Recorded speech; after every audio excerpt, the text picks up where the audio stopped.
风台要来，高农原啊真紧张，想尽办法要甲农作物的损失降到上低。云林拿内乡的木瓜农，甲已经熟的木瓜采收落来了后，用锁啊来固定每一丛的木瓜树，搁砍网啊来保护。苗栗大湖的水梨仔农是用铁网啊，甲这个梨仔树箍起来，安尼加强防护，就是希望会当平安来度过风台天。都分手了。苗栗大湖的果农伫风台内进前紧加工，将已经熟的水梨啊采收落来。哦，就算什么台风来也一样，还是会留在树上，成熟度有够才会采下来。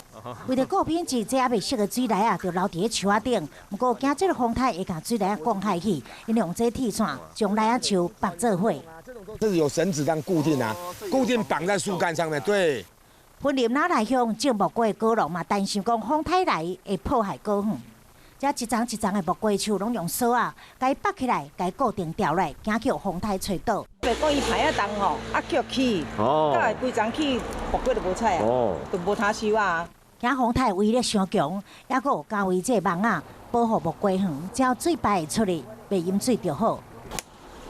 已经熟的木瓜赶紧采收落来，也未熟的只好留伫咧树仔顶，做好加强的保护。刷来咧，就求上天庇佑啊，会当度过风台天。